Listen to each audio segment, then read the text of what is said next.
Nie, tesne vedľa. 99? Viacej veľa.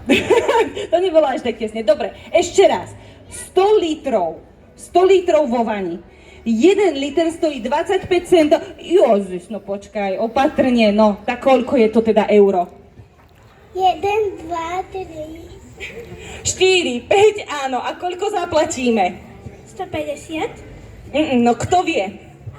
60 euro. Nie. 1000? Nie.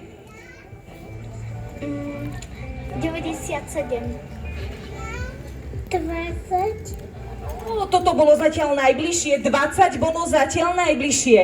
25? Áno, veľký potlesk, lebo však toto vyrátať, no dovidenia. Ste sa započili. Poďme ďalej, ešte máme zo pár darčekov.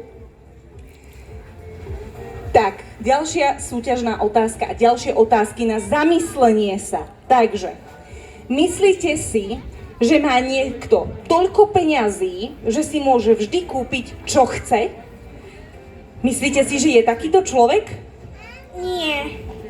Nie? Ty si myslíš čo? Nie. Nie. A ty si myslíš čo? Že nie.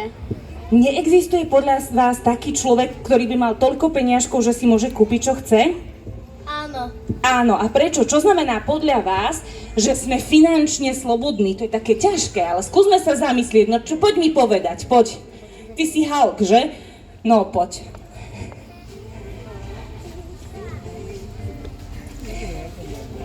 Au, no Hulk, pozri, musíš to ešte nacvičiť do ďalšieho filmu. Tak, čo teda podľa teba znamená, že si finančne slobodný? Neviem.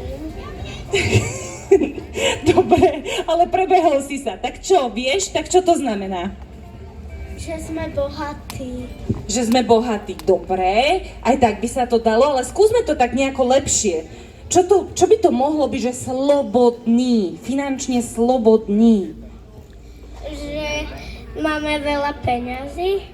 Dobre, tak to sme sa už zhodli, že máme veľa peňazí. A keď máme veľa peňazí, tak ako sa k nám dostali? Nejako sme ich zarobili? Áno, výborne, takže sme si aj usporili.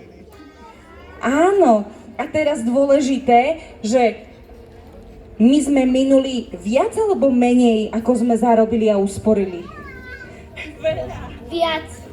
Viac sme minuli? Menej. No menej, dobre, a prečo? No povedz. Neviem. Také neviem. Tak tiež nevieš, ty vieš, poď mi povedať. No, lebo si sporia.